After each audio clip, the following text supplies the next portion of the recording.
로마서 14장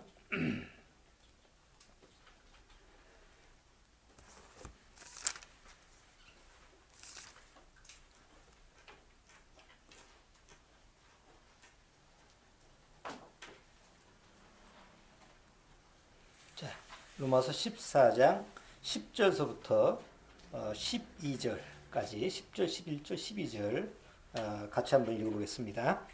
내가 어찌하여 내 형제를 판단하느뇨? 어찌하여 내 형제를 없인 여기느뇨? 우리가 다 하나님의 심판대 앞에 서리라. 기록되었으되 주께서 가라사대 내가 살았노니 모든 무릎이 내게 꿇을 것이요 모든 혀가 하나님께 자백하리라 하였느니라. 이러므로 우리 각인이 자기 일을 하나님께 짓고 하리라. 잠깐 기도드리고 말씀같이 교제 나누도록 하겠습니다. 하나님 아버지 감사합니다. 오늘 수요예배로 같이 모였습니다.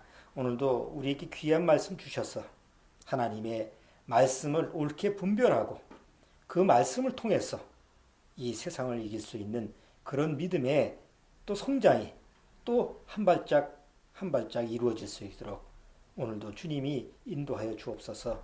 예수님의 이름으로 기도드리옵나이다. 아멘.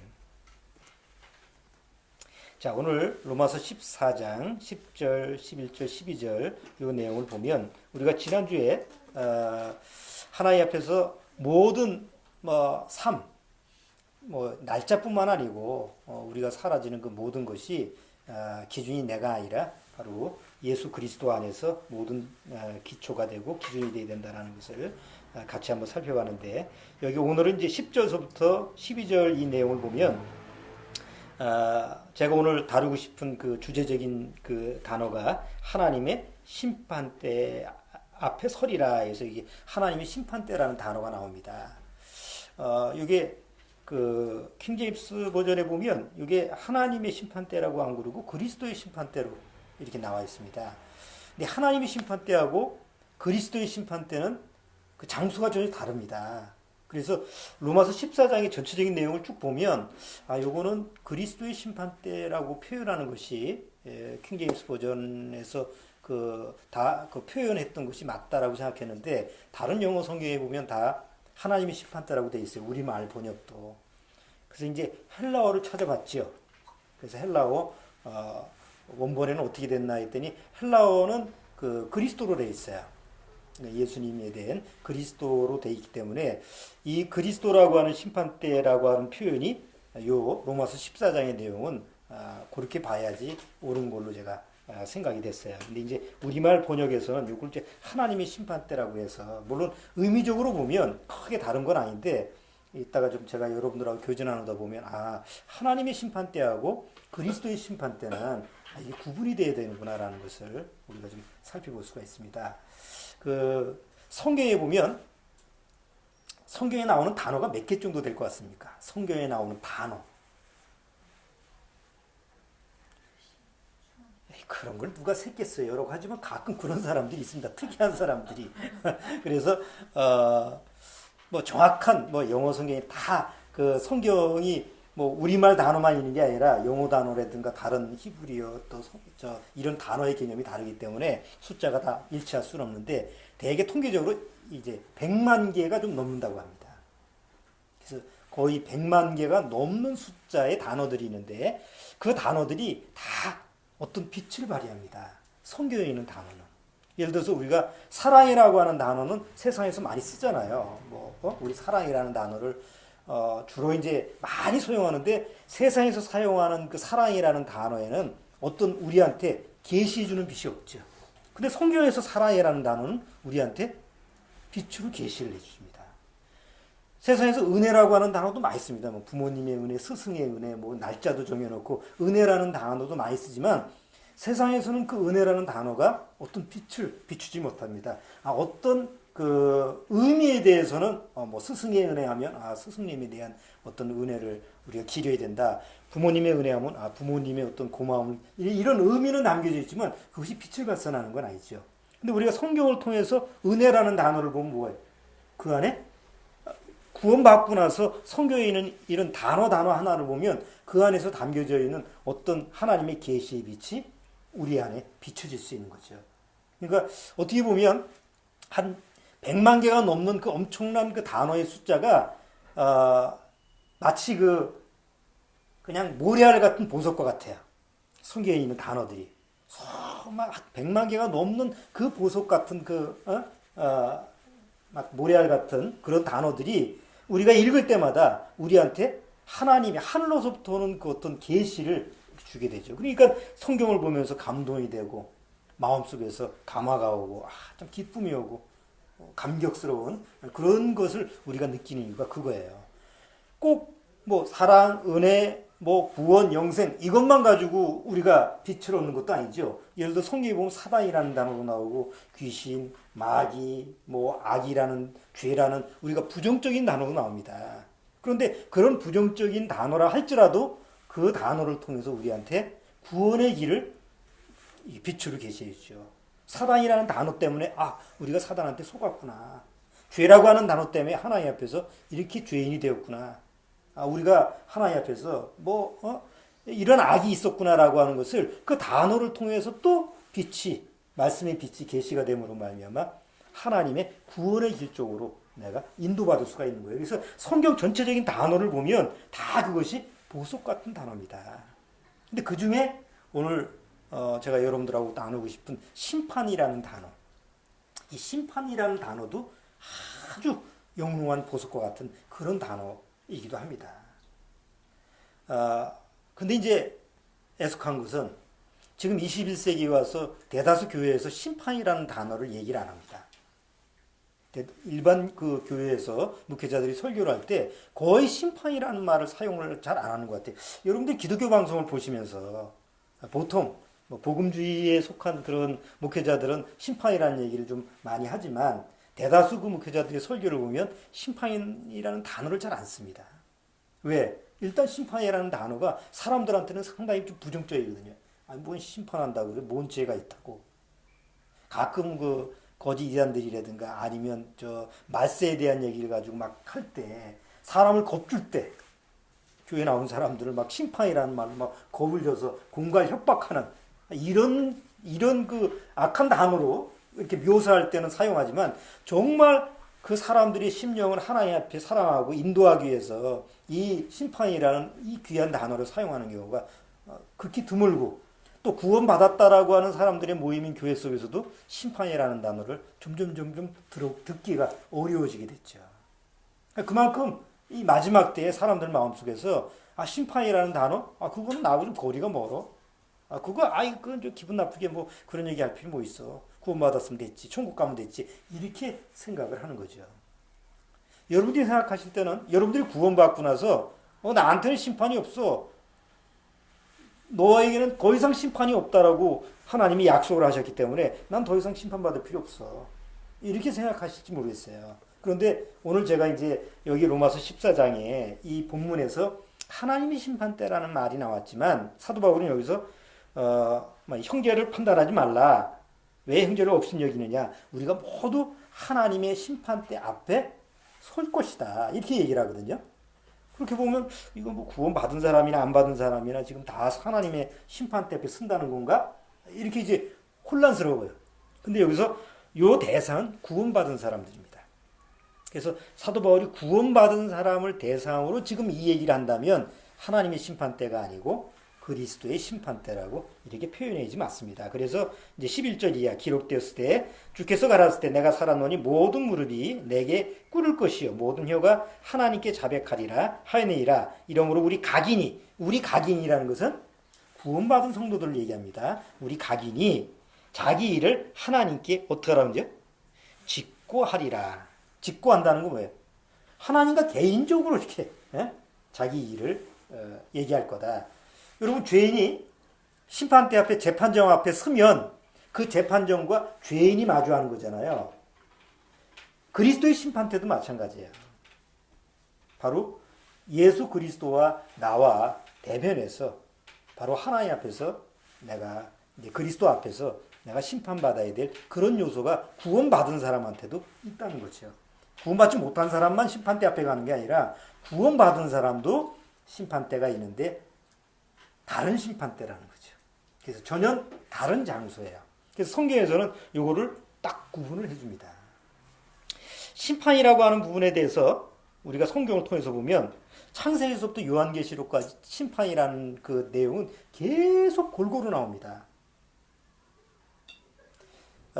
창세기 때 보면 하나님의 물의 심판이 나오죠. 아브라함 족장 시대에 이렇게 쭉 보면 이스라엘 민족이 하나님의 그 택한 민족으로 세워지는데 그들이 이스라엘 민족이 하나님이 약속의 땅으로 갈 때 방해하는 이방 족속들을 하나님이 어떻게 하죠? 심판을 합니다. 그래서 가나안 7족속도 하나님이 심판으로 내쫓게 하고 그러다가 이스라엘 민족이 자기 나라 땅에서 나라를 건설하고 하나님 말씀을 받았는데 하나님 말씀에 불순종하면 어떻게 돼요? 순종을 하면 축복을 받았지만 하나님 말씀에 불순종하면 하나님의 또 심판이 내려졌습니다. 그래서 사사기를 보면 그 사사기라는 사사가 심판자, 재판자라고 하는 뜻이죠. 그래서 하나님 앞에 이스라엘 민족을 재판할 수 있는 이런 사사들도 세우고 그 다음에 왕정시대 쭉 나오다가 결국 이스라엘 민족이 하나님 앞에서 불순종한 대가로 하나님의 심판으로 말미암아 다 나라도 없어지고 로마의 포로가 되죠. 로마의 어떤 노예 생활을 하는데 그때 예수님이 오셔서 이스라엘 민족을 구원하러 하는데 이스라엘 민족이 예수님을 하나님의 아들을 거절을 했어요. 결국 심판을 자초한 거죠. 그리고 사도 이 뒤에 이제 신약 보면 결국은 예수 그리스도의 복음을 거절한 유대인뿐만 아니라 예수 그리스도의 복음을 거절하는 이방인까지도 심판하는 얘기가 계속 신약에 나옵니다.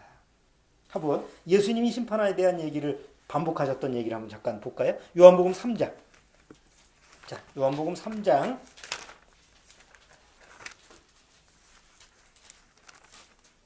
18절. 자, 이제 찾았으면 빨리빨리 찾아서 읽어줘야 됩니다. 3장 18절.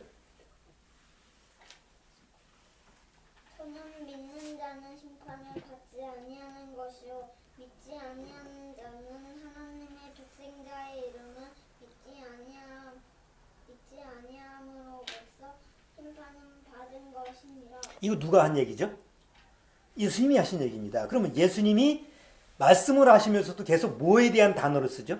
심판이라는 단어를 쓰는 거예요. 5장 30절. 자, 5장 30절에도. 30절? 자, 찾았으면 바로바로 읽어주세요. 내가 아무것도 스스로 할 수 없노라. 듣는 대로 심판하노니 나는 나의 원래대로 하려 하지 않고 나를 보내신 이의 원대로 하려는 것도 내 심판을 이유로우니라. 의로우니라. 자, 그 다음에 12장도. 요한복음 12장. 오늘 성경을 많이 찾기 때문에 빨리빨리 찾아야 돼요. 요한복음 12장.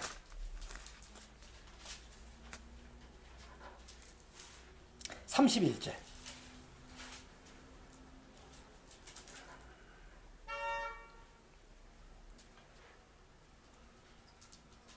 자, 12장 31절. 이제 이 세상에 심판이 이르렀으니 이 세상 임금이 쫓겨나리라. 자, 그 다음에 16장.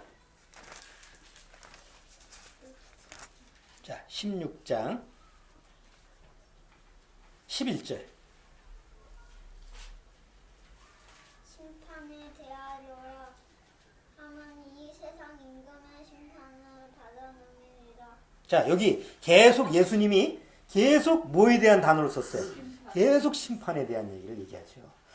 자, 오순절날 사도들이 성령을 받고 나서 또 복음을 전하기 시작하는데 사도들도 역시 심판이라는 단어를 계속 얘기합니다. 사도행전. 자, 사도행전. 오늘은 일이 좀 많습니다. 사도행전 17장.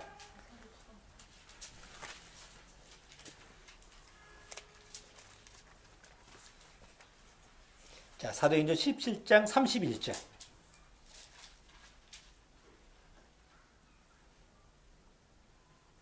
(17장 31절) 이는 정하신 사람으로 하여금 천하를 공의로 심판할 날을 작정하시고 이에 저를 죽은 자 가운데서 다시 살리신 것으로 모든 사람의 믿을 만한 증거를 주셨음이니라.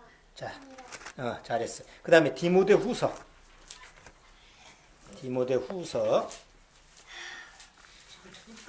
힘들어? 그럼 같이 읽을까?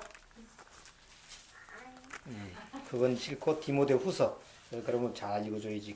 디모데후서 4장.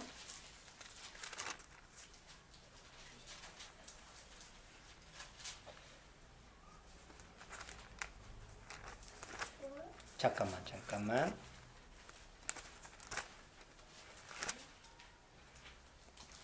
디모데후서 4장 심판에 대한 얘기가 어디 나올까요?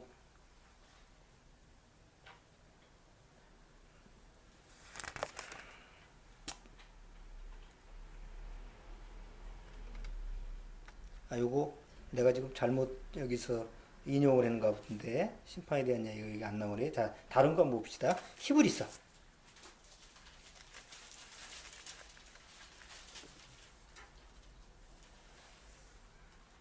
아까 디모데후서 4장 1절이네. 1절. 디모데후서 4장 1절. 자, 1절. 하나님 아까 산 자와 죽은 자를 심판하실 그리스도 예수 앞에서 자, 심판하실 그리스도 예수 앞에서 이렇게 얘기하죠. 그 다음에 히브리서.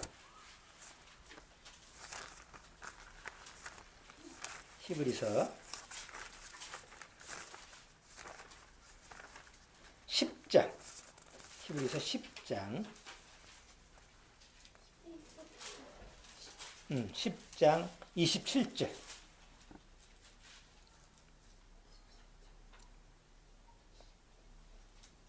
오직 무서운 마음으로 심판을 기다리는 것과 대적하는 자를 소멸할 명령하는 불만 있으니 여기도 심판을 기다리는 것과 라는 말이 나오죠. 하나만 더 찾아볼까요? 베드로전서 4장.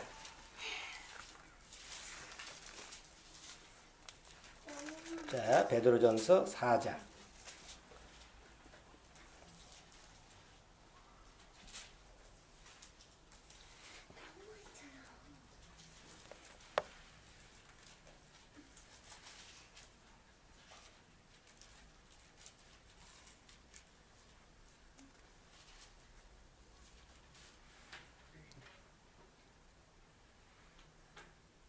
자,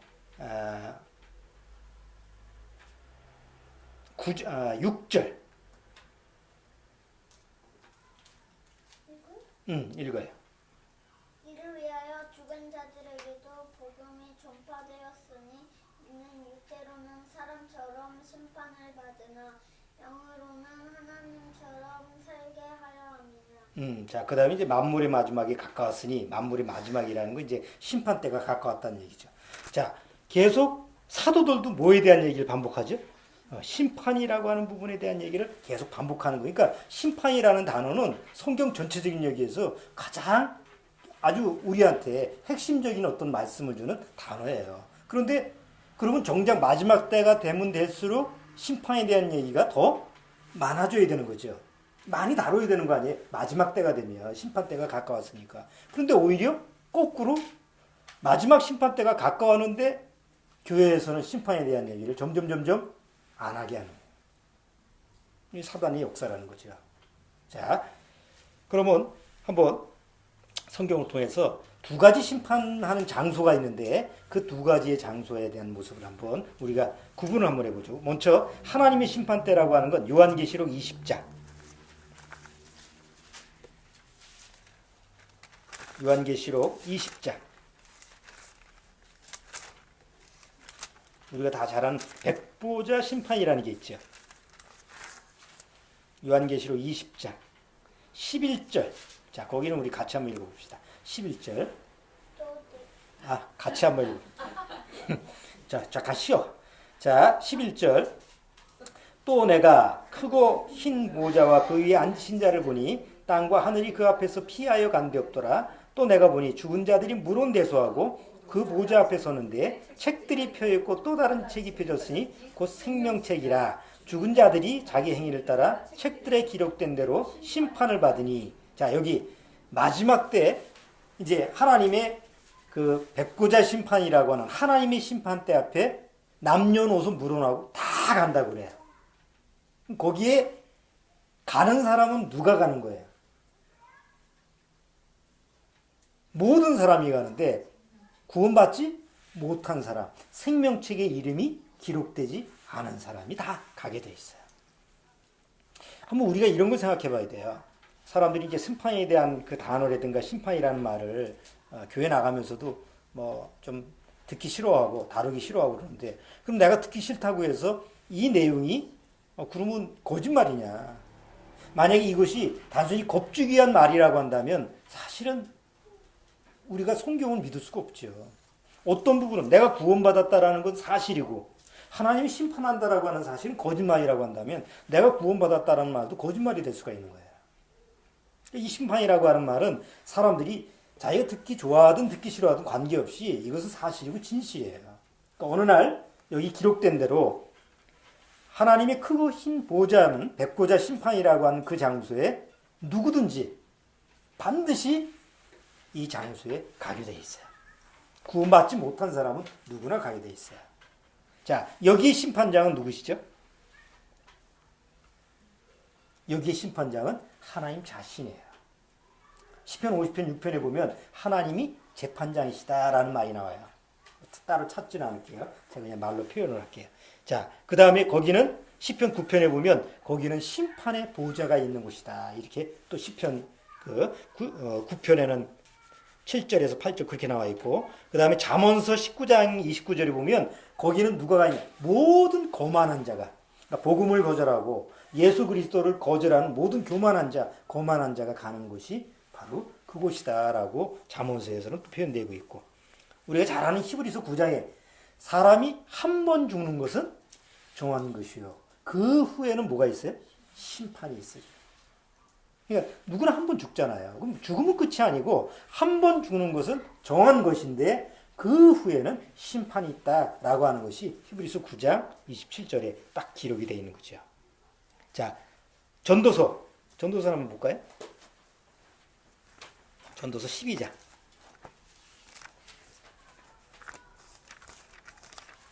전도서 12장. 아까 로마서 어디 자, 표시를 해놓고요. 전도서 12장 14절.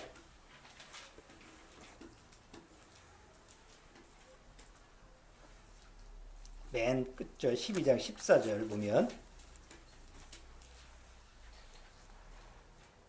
자, 12장 14절. 자, 읽어주세요. 하나님은 모든 행위와 모든 은밀한 일을 선악관계 심판하시리라. 자, 하나님은 모든 행위와 모든 은밀한 일을 선악간에 심판하시리라. 그게 이제 하나님의 심판대야. 자, 그런데 이 하나님의 심판대라고 하는 장소는 마치 뭐 강도거나 살인했거나 이런 살인자가 되면 재판장 앞에 쓰죠. 그러면 재판장 앞에 그 죄인이 서는 거죠. 세상에서는 그 죄인을 변호할 수 있는 변호사가 있습니다. 그러니까 아무리 살인자라도 국선 변호인이 의무적으로 서 있습니다. 그러나 하나님 앞에 죄인이 서면 거기는 아무 변호자가 없습니다. 이 마지막 백부자 심판 때라는 것은 죄인인 나 말고 하나님 앞에 아무도 나를 도울 수 있고 나를 뭔가 변호해 줄 수 있고 나를 좀 뭔가 좀 이렇게 나를 위해서 해줄 수 있는 누구도 없는 것이 바로 하나님의 백부자 심판이에요.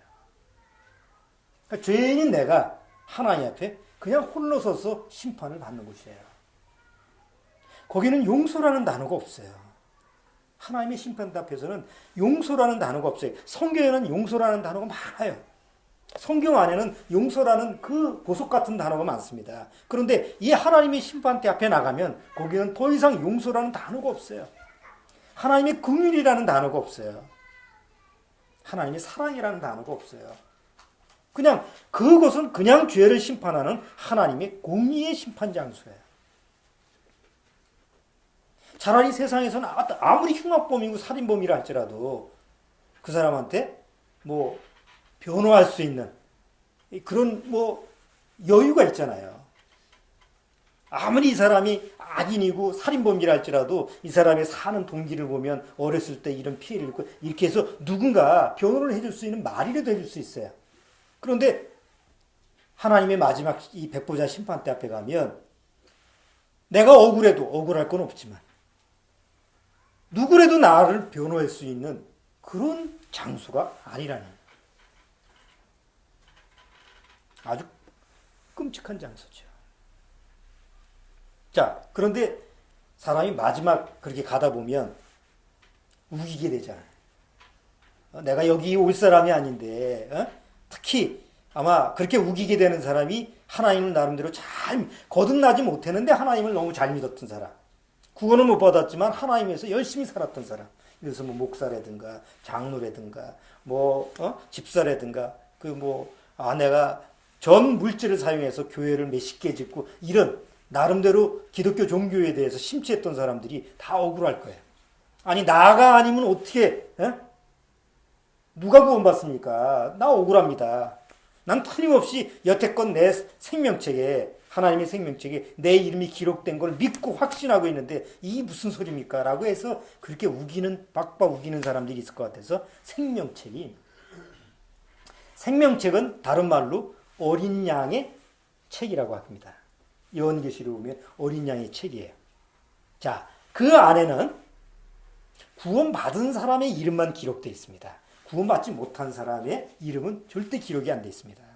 그러면 우기는 사람한테 확인시켜 줄 거 아니에요. 네 이름 찾아봐라. 동명이인이 있으면 찾을 거 아닙니까? 아니 세상에 전화번호를 찾아도 이종성하면 몇십 개가 나오는데 그렇잖아요. 그러면 생명책에도 내가 구원을 못 받았어도 구원받은 아무 개가 있을 거 아니야. 그렇게 생각을 할 거라. 그런데 하나님 그 앞에서 생명책이라고 하는 건 그렇게 얄팍한 책이 아니죠. 구원받지 못한 사람이 그 생명책을 보면 절대로 자기 이름이 안 나오는 책이에요. 그게 보이겠어요? 구원받은 사람의 이름만 기록되어 있는 책이기 때문에 구원받지 못한 사람은 절대로 자기 이름을 찾을 수가 없어요. 동명이인이나 동명삼인도 못 찾아. 이름 자체가 안 나오는 거예요. 그런 생명책만 있는 게 아니에요. 또 다른 책이 펴졌는데 그게 내 죄에 대한 행위에 대한 책이죠. 내가 여태까지 태어나서 죽을 때까지 지었던 모든 죄의 행위가 나도 기억을 못하고 있는 건데 그 모든 행위의 책이 다 들어가 있는 책. 과연 그런 책이 있을까요?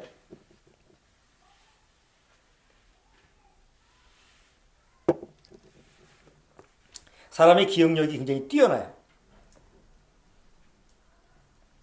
로마의 옛날 아테네 시장이 스테파노스라고 하는 스타킬리스라고 하는 그 아테네 시장이 있었는데 그 아테네 시민 한 2만 명 넘는 이름을 다 기억했다고 그래요. 실진지 안 실지는 모르겠어요. 확인이 불가니까. 우리 성경에 나와 있는 페르시아의 고레스 왕 자기 수하의 군대에 몇만 명의 군대 이름을 다 기억했다고 그래요. 믿거나 말거나 합니다. 자, 그런데 지금 19세기에 그 존 폰 노이만이라고 하는 천재가 있었어요. 이 사람은 어느 마치 기억력이 뛰어난지 브리테니카 사전, 그 유명한 브리테니카 사전 있잖아요. 그걸 다 외웠대요. 상상을 초월하죠. 그 아인슈타인 하고 같은 그 시대 사람인데 그 브리테니카 사전을 다 외운 사람인데 그 사람이 지금의 컴퓨터의 구조를 이렇게 만든 사람이에요. 그러니까 컴퓨터의 뭐 메모리 장치라든가 지금 그런 부분에 밑받침을 했던 사람이래요. 근데 사람의 기억력이라는 것은 상당히 뭐 예외적이지만 뛰어난데 마지막 백보자 심판에 가면 누구나 그렇게 천재성을 발휘해요. 100% 뇌가 가동이 돼요. 영화 중에 루시라는 영화가 나왔더라고. 보니까 거기서 100%의 뇌를 사용하는 여자가 나와가지고 뭐 상상력을 발휘해서 뭐 초능력을 발휘하고 있는데 그런 뇌로 발휘하는 게 아니고 이 뇌가 100%가 가동이 돼가지고 내가 태어나서 하나님 앞에 심판대 앞에 나올 때까지의 모든 죄가 생생히 기억돼요. 근데 그건 실험적으로 지금 이미 그건 이제 그럴 수 있다라고 하는 것이 판명이 됐어요. 요새 이제 뇌과학이라는 게 발달되다 보니까 그 뇌라고 하는 것이 옛날에는 비밀스러운 것이었는데 요즘은 의학이 발달되다 보니까 그게 이제 조금씩 이게 이제 열려지잖아요. 그런데 예를 들어서 뇌과학자가 뇌를 열고 어떤 부위를 자극하면 옛날에 몇 년, 몇 월, 며칠 그때 그 상황에 대한 모든 기억을 재생시키는 거예요. 그러니까 아니 평상시 때는 모르는데 어떤 뇌를 자극을 하는데 보통 여러분 텔레비전 보시면 뇌 수술하다 보면 그 사람이 의식이 있잖아요. 그 뇌를 수술하면서 그 사람한테 말을 시키기도 하고 뭐 아프냐 안 아프냐 여기는 어떠냐 이런 걸 가끔 여러분 텔레비전 보잖아. 그러니까 그런 실험을 통해서 어떤 부분을 자극을 했는데 자기가 뭐 몇 살 때 뭐 어떤 일에 대해서 생생히 그 당시에 일어났던 것을 그대로 재생을 하는 거 보면 기억이 살아있는 거 아니에요.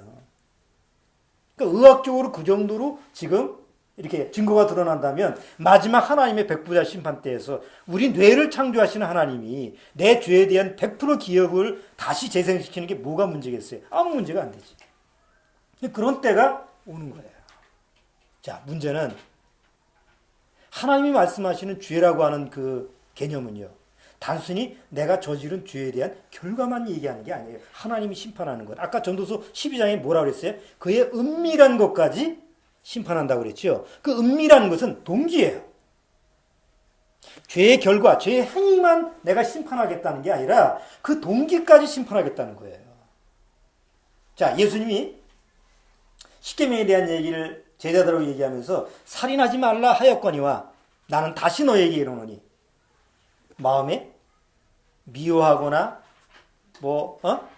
나가라 하거나 이렇게 해서 이미 마음속에서 살인하는 동기가 있어도 이미 살인죄라고 얘기하신 적 있죠. 간음하지 말라 하였거니와 이미 마음에 음욕을 품어도 이미 간음하였느니라. 그럼 우리가 세상적으로 죄라고 하는 건 재판정 앞에서 죄에 대한 심판은 뭐에 대한 죄의 심판이에요? 내가 행위적인 행위를 한 것만 가지고 우리가 드러났을 때, 그것도 이제 잡혀서 증거로 제시해서 드러났을 때만 내가 죄의 심판을 받잖아요. 백보자 심판에서는 안 그렇다는 거죠. 세상에서는 법 없이도 살 사람이야. 세상에서는 절대 다른 사람한테 해코지를 안 했어. 그런데 그 사람이 왜 하나님의 백보자 심판에서 심판을 받을까요? 내가 그 사람을 때리지 않고 그 사람의 물건을 훔치지 않고 그 사람한테 어떤 해를 끼치지 않았어도 동기까지 없을 수는 없어요. 어떤 때는 미움이 있을 수도 있고 어떤 때는 죽이고 싶은 마음도 있을 수 있고 어떤 때는 저 사람 걸 가지고 싶을 때도 있고 그런 마음의 동기는 세상에서는 다루질 않아요. 그런데 하나님의 마지막 심판 때에서는 그 동기까지 다룬다는 거죠. 그러면 구원받지 못한 상태에서 우리가 죄인으로 태어나서 죄를 많이 졌느냐 적게 졌느냐 라는 양이 문제가 아니죠. 질이 문제예요. 그럼 하나님 앞에서 내가 죄인으로 백보자 심판에 나갔을 때 누가 과연 벗어날 수 있겠냐? 아무도 벗어난 적 없죠. 그리고 한번 우리가 이렇게 생각을 해보세요. 내가 죄를 졌는데 이게 드러나지 않았을 때는 잡아떼고 내가 그냥 그걸 가지고 내 죄를 숨겼어요. 근데 어느 날 그 죄가 막 꺼버려져가지고 다 드러났어. 그때 내 모습이 어때? 죄가 숨겨졌을 때는 나 뺏기 몰랐을 때는 철저하게 숨길 수 있었는데 어느 날 증거가 제시가 되고 그게 드러났어. 들통이 났어. 그러면 그 죄가 들통이 났을 때 내 모습이 어때? 그 죄를 바라보는 내 모습이 수치스럽고 그것이 드러났다라고 하는 것 때문에 만약에 누군가 내 그 죄를 가지고 뭔가 드러나게 했다고 한다면 그 사람을 죽이고 싶고 그런 마음의 요소가 일어날 거 아니에요. 과연 백보자 심판 때에서 내가 알지는 못하는 그 은밀한 죄까지도 다 생생히 기억났을 때 과연 내가 하나님 앞에서 어떤 모습을 취할까요? 이건 단순히 지옥 가는 문제 이전에 이미 내 마음 상태가 하나님의 백보자 심판 앞에 가는 그 자체가 너무 고통스러운 거예요. 우리가 살아가면서 가끔 지나간 날을 기억할 때가 있죠. 회상할 때가 있죠. 평상시는 잊어버리는데 갑자기 문득 옛날 생각이 나. 내가 왜 그때 그랬지? 왜 내가 그때 그런 말을 했지? 내가 왜 그런 행동을 했지? 내가 후회하고 내가 마음속에서 너무 수치스럽고 왜 이런 생각이 나지? 내가 내 마음에서 지워버리고 싶었던 건데 어느 날 갑자기 문득 생각났을 때 내가 어때요? 막 어디 숨고 싶잖아요. 그런데 하나님의 백구자 심판대 앞에서는 숨을 데가 있어요? 거기 숨을 데가 없어. 그런 장소가 하나님의 심판대라는 거죠. 정말 무서운, 무시무시한 두려운 상태예요. 모르니까 그냥 살지. 알면 거기 가면 안 돼요. 갈 수가 없는 장소예요.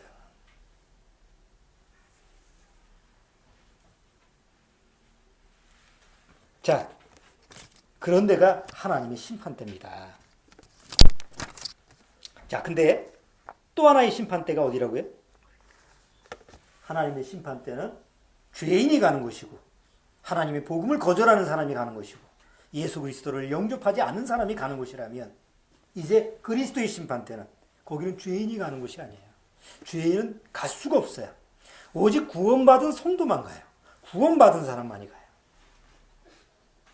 아니, 심판은 다시 없다고 두면 뭔 또 심판대로 갑니까? 그런데 성경은 그 얘기를 하고 있는 거예요. 그게 이제 오늘 로마서 14장에 대한 얘기입니다. 자, 다시 한번 로마서 14장 보죠. 로마서 14장.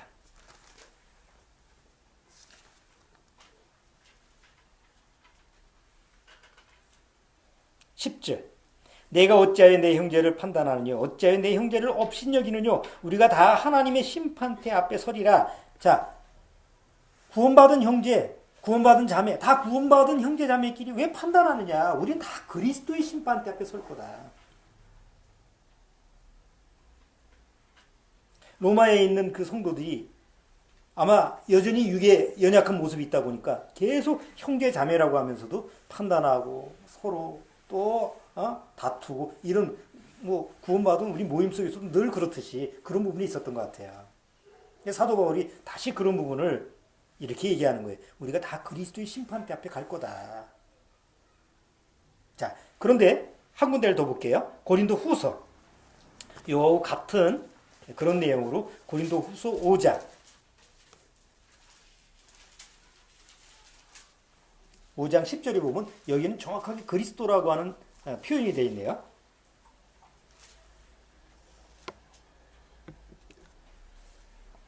자, 고린도 후서 5장 10절. 5장 10절. 자, 읽어주세요.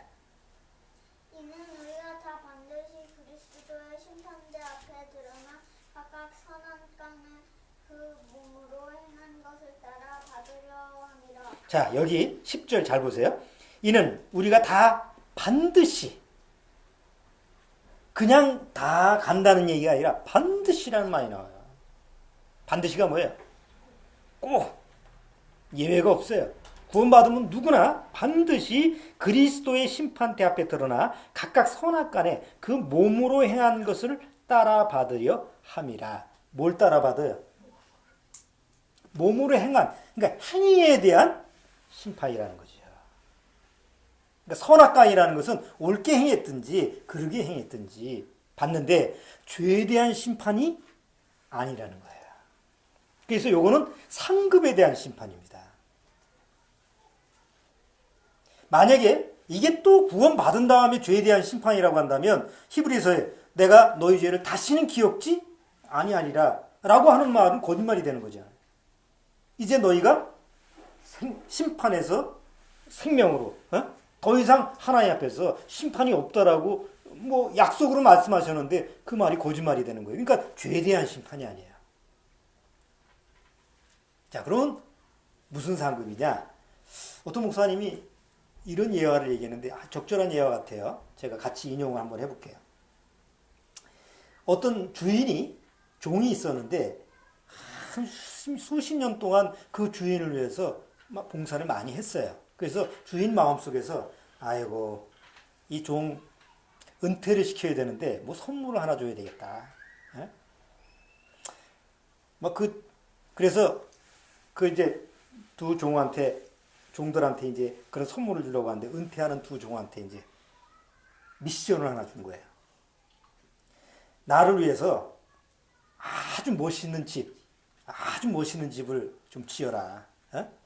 그래서 최대한 모든 걸 제공할 테니까 뭐 재료 아끼지 말고 뭐 돈 아끼지 말고 네가 할 수 있는 영향만큼 다 꾸미라고 그랬어요. 하나는 정말 주인을 사랑하는 마음으로 주인을 위한 집을 졌어요. 한 사람은 빼먹었어요.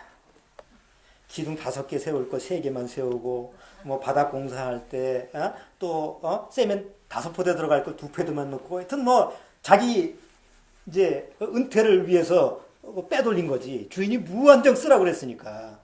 그래서 이 사람도 아주 멋있는 집을 줬고 이 사람도 멋있는 집을 줬어요. 그러니까 외형적으로 볼 땐 다 멋있어. 주인 옆에 가서 주인이 시킨 대로 아주 주인을 위해서 이렇게 별장을 좀 지었다라고 하니까 주인이 그 두 종한테 이게 너희들 살 집이다. 내가 너희들한테 정말 여태까지 나를 위해서 수고한 대가니까 내가 너희를 위해서 제공한 선물이니까 여기서 살아라. 정말 주인을 사랑하는 마음 속에서 모든 걸 다 한 그 사람은 그만큼 상급을 받죠. 그러나 빼먹을 걸 다 오늘 빼먹었으니까 지 건 지 거지. 그렇지만 결과론적으로 봤을 땐 뭐예요? 다 자기한테는 마이너스 아니에요.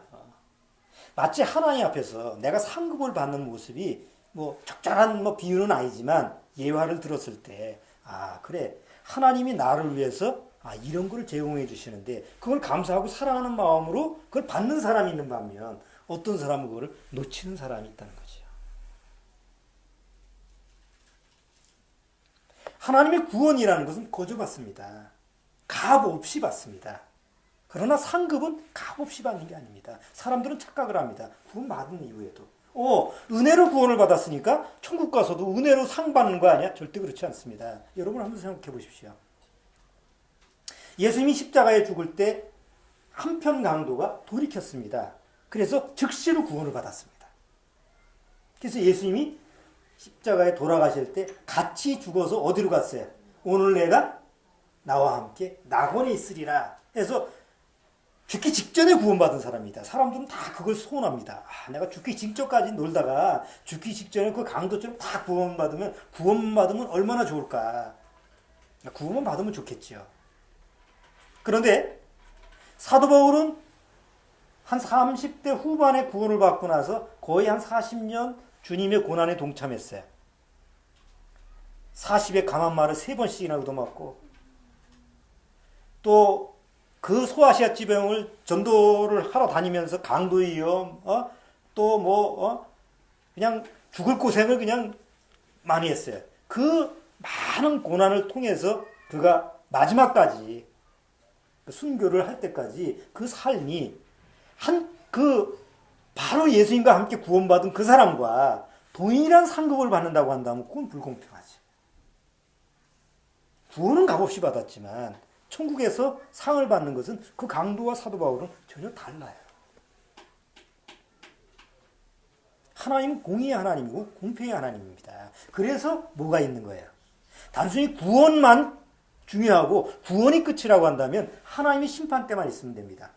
구원받지 못한 사람이 하나님의 심판 때 가서 다 죄에 대한 심판을 받는 것으로만 끝이면 됩니다. 그런데 왜 그리스도의 심판 때가 따로 있느냐? 구원받고 다 그냥 올라가는 게 아니기 때문에 그래요. 구원받고 여전히 우리는 육을 통해서 이 지상에 남아 있습니다. 문제는 남아서 어떻게 살 것이냐. 남아서 어떻게 살 것이냐. 죄인을 심판하는 심판대가 있지만 거기서 상을 주는 심판대로 쓰지는 않습니다. 그렇죠? 살인자를 사형, 언도하는 그 심판석에서 너 공로가 크구나 불러가지고 상장을 주지는 않습니다. 죄인을 심판하는 심판 그 상이 있다고 한다면 잘한 사람한테 상을 주는 그 단상이라고 하는 거 있죠. 학교에서 옛날 교장 선생님이 단상 해다가지고 불러서 주잖아. 하나님 앞에서 전혀 다른 장소입니다. 구원받으면 우리는 이 죄에 대한 심판이 없는 대신 어디로 갑니까? 상을 받을 수 있는 상급에 대한 그리스도의 심판대 앞으로 가게 된다는 걸 우리가 알아야 돼요. 그러나 대다수 사람들이 다 하나 마음속에서 에이, 구원 받으면 됐지 이렇게 생각을 해요. 영원한 시간에 대한 투자를 안 해요. 대비를 안 해요. 나중에 땅을 치고 후회할 수 있는 그런 시간이 올 수 있어요. 그리스도의 심판대 앞에서. 거긴 내가 구원이 취소가 되는구나. 이것 때문에 땅을 치는 게 아니에요. 내가 살았을 때 조금만 내가 주님을 위해서 내가 구원받고 나서 조금만 그 시간을 투자를 하고 조금만 열정을 내고 내가 그 나머지 시간을 주님을 위해서 정말 내가 내 몸을 희생했다면 이걸 땅을 치고 후회할 수 있는 이런 때가 오는 거예요. 왜? 그건 그 하늘에서 주시는 그 상급이 엄청나기 때문에. 이런 부분을 사도 바울은 아주 구체적으로 설명을 하는데 어디서 설명을 하냐면 고린도 교회에다가 설명을 해요. 왜요? 고린도 교회 사람들이 어떤 사람들이에요? 구원만 받으면 됐다라고 생각하는 사람들이에요. 그냥 구원만 받으면 됐지 뭘 우린 심판 없어. 이렇게 생각하는 어린아이 같은 갓난아이 같은 아직도 육에 속한 이런 어린 상태이기 때문에 그 고린도 교회 사람들한테 뭐라고 얘기하느냐? 하나님 앞에서 그리스도의 심판대가 있다. 구원받아도 심판받는 장소가 있다. 이렇게 아주 그 어린아이에 맞게 설명을 하는 거예요. 자, 그걸 한번 보겠습니다. 고린도전서 3장. 자, 고린도전서 3장.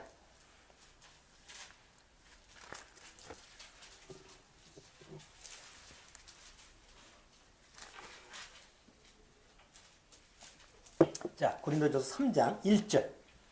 1절. 자, 거기는 조금 길으니까 제가 읽어볼게요. 형제들아 내가 신령한 자들을 대한 것 같이 너희에게 말할 수 없어서 육신에 속한 자 곧 그리스도 안에서 어린아이들을 대한 것 같이 하노라. 내가 너희를 젖으로 먹이고 밥으로 아니하였노니 이는 너희가 감당치 못하였으니거니와 지금도 못하리라. 너희가 아직도 육신에 속한 자로다. 이렇게 얘기하면서 너희가 어린아이다 이렇게 얘기해요. 자, 그러면서 그 다음 10절을 한번 보세요. 10절. 내게 주신 하나님의 은혜를 따라 내가 지혜로운 건축자와 같이 터를 닦아두매 다른 이가 그 위에 세우나 그러나 각각 어떻게 그 위에 세우기를 조심할지니라. 이 닦아둔 것 외에 능히 다른 터를 닦아둘 자가 없으니 이 터는 곧 예수 그리스도라. 자, 그러면서 만일 누구든지 금이나 은이나 보석이나 나무나 풀이나 짚으로 이 터 위에 세우면 각각 공력이 나타날 터인데 그날이 공력을 밝히리니 이는 불로 나타내고 그 불이 각 사람의 공력이 어떠한 것을 시험할 것임이라. 자, 불의 시험이 있다는 거죠. 그리스도의 심판 때는 불의 시험이 있는데 나무나 건초나 풀은 불로 가면 어떻게 해요? 다 타서 재가 돼서 남는 게 없지요. 그런데 금이나 은이나 보석은 금은 불로 태워도 금이 녹아서 금으로 있죠. 은도 불을 가하면 그냥 녹은 은이 있습니다. 보석도 하지만 그래도 보석의 형상이 남습니다. 자, 그런데 나무나 풀이나 건초는 불로 타면 남는 게 없어요.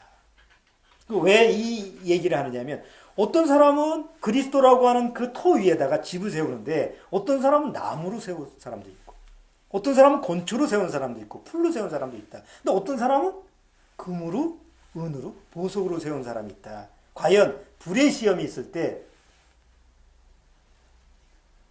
남는 사람이 상급을 받는데 과연 너희들이 그리스도의 기초 위에 무엇로 쌓았느냐라고 묻는 거예요. 자, 나무나 건초나 풀은 보이는 겁니까? 안 보이는 겁니까? 눈에 보이는 겁니다. 우리는 눈에 보이는 행위를 여전히 할 수가 있습니다.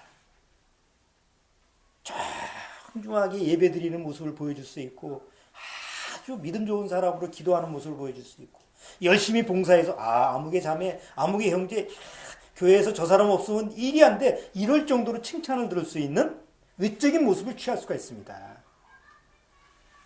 그러나 이것이 나무나 풀이나 건초가 될 수 있는 거예요. 내 열심이나 열정이나 이런 부분이 당연히 필요하지만 그것이 동기가 순수하지 않으면 하나님 보실 때는 다 불이 왔을 때는 다 타서 없어져 버리는 이런 모습이 될 수 있는 거예요. 그런데 금과 은은 보석은 어디에 있어요? 눈에 보이는 곳에 있습니까? 눈에 보이지 않는 땅속 깊은 곳에 있습니까? 땅속 깊은 곳에 있습니다. 금은 뭘까요? 성경에서 금은 가장 가치 있는 것이죠. 성막의 대부분을 금으로 바르죠. 가장 거룩하고 정결한 부분입니다. 자, 하나님 앞에서 가장 가치 있고 귀한 게 뭐예요? 보이지 않으면서도 다른 사람한테는 절대 눈에 안 보여요. 그러나 하나님만 볼 수 있는 금과 같은 그것이 뭐냐면 바로 경건입니다.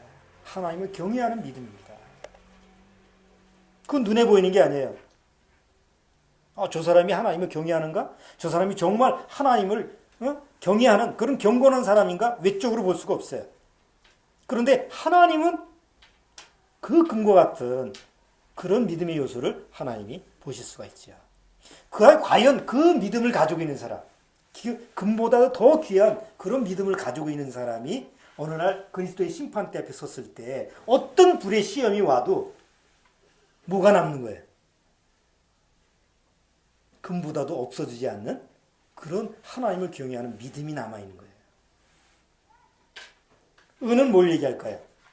성경의 잠언에 보면 올량한 혀는 천은과 같다라는 표현도 나와 있고 하나님의 계명, 하나님의 말씀은 천은과 같다. 말씀이 곧 하나님의 은과 같다. 이런 표현이 많이 나와 있어요. 하나님의 말씀이고 하나님의 말씀을 말하는 혀가 될 수도 있습니다.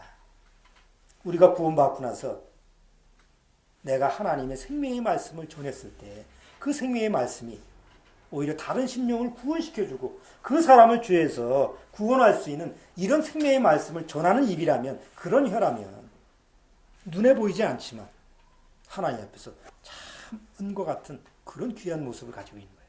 그런데 똑같은 혀를 가지고 남을 저주하고 시기하고 어떤 다른 사람을 죽이는 그런 세상적인 혀로 사용한다면 구원받아도 말이죠. 그렇잖아요. 야고보서에 야고보가 뭐라고 했어요? 너희 혀가 두 가지 말을 하나는 선한 말도 하고 하나는 악한 말을 하고 하나님은 하나님에 대한 얘기를 하고 하나는 세상에 대한 얘기를 하고 어찌 그럴 수 있느냐. 그렇게 야고보가 얘기하고 있잖아요.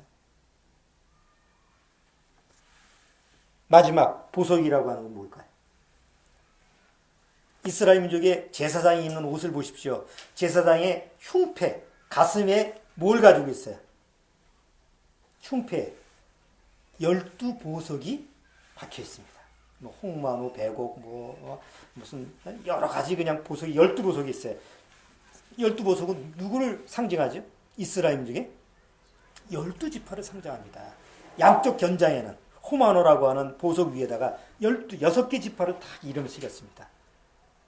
그것은 하나님 앞에서 보석과 같은 그런 사람을 얘기하는 거예요. 우리가 구원받고 나서 하나님 앞에 가장 보석처럼 그렇게 귀한 삶의 모습으로 살아간다면 그런 사람으로 그런 사람의 모습에서 봉사하고 헌신하고 하나님 앞에서 그런 삶을 살아간다면 하나님 앞에 보석 같은 삶이죠. 사람 눈에 보이는 게 아니에요. 사람 눈에 의롭게 보이려고 하는 그런 삶이 아니라 눈에 보이지 않는 금과 은과 보석과 같은 그런 믿음으로 살아갔을 때 오히려 그리스도의 심판대 앞에 가서 어떤 불의 시험도 능히 견뎌낼 수 있는 이런 사람이 되는 거예요. 과연 구원받고 나서 그리스도의 심판대 앞에 가서 금과 은과 보석과 같은 그런 모습으로 그리스도 앞에서 하나님 주신 상급을 받는 사람이 과연 몇이나 될까?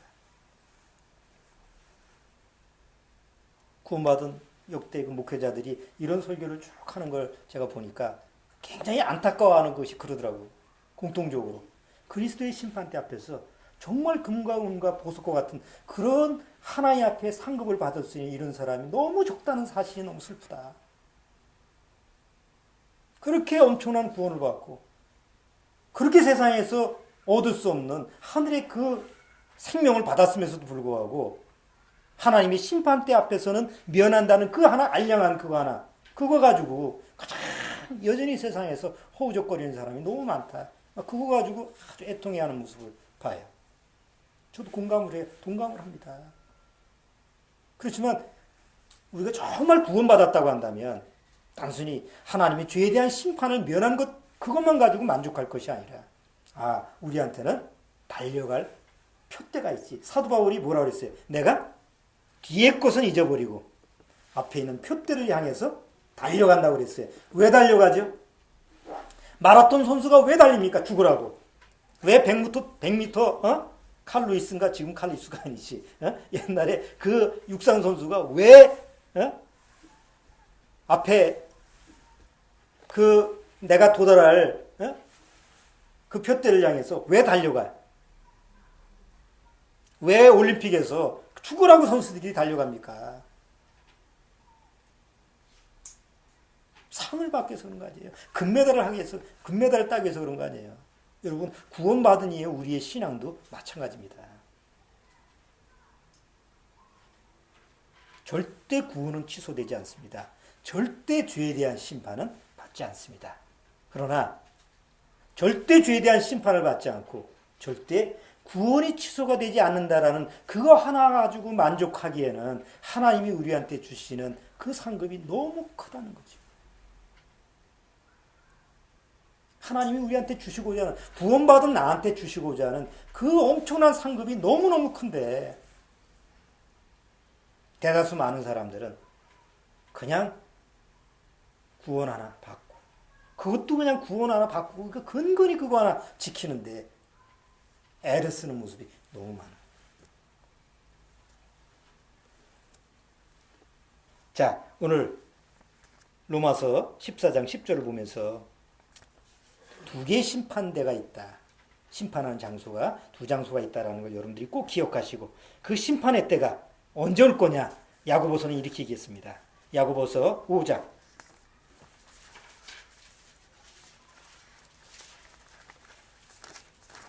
야고보서 5장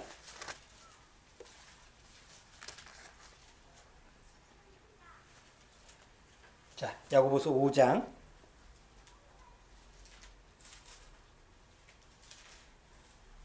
자, 9절 야고보서 5장 9절 자, 마지막으로 주원이가 한번 크게 한번 읽어주세요.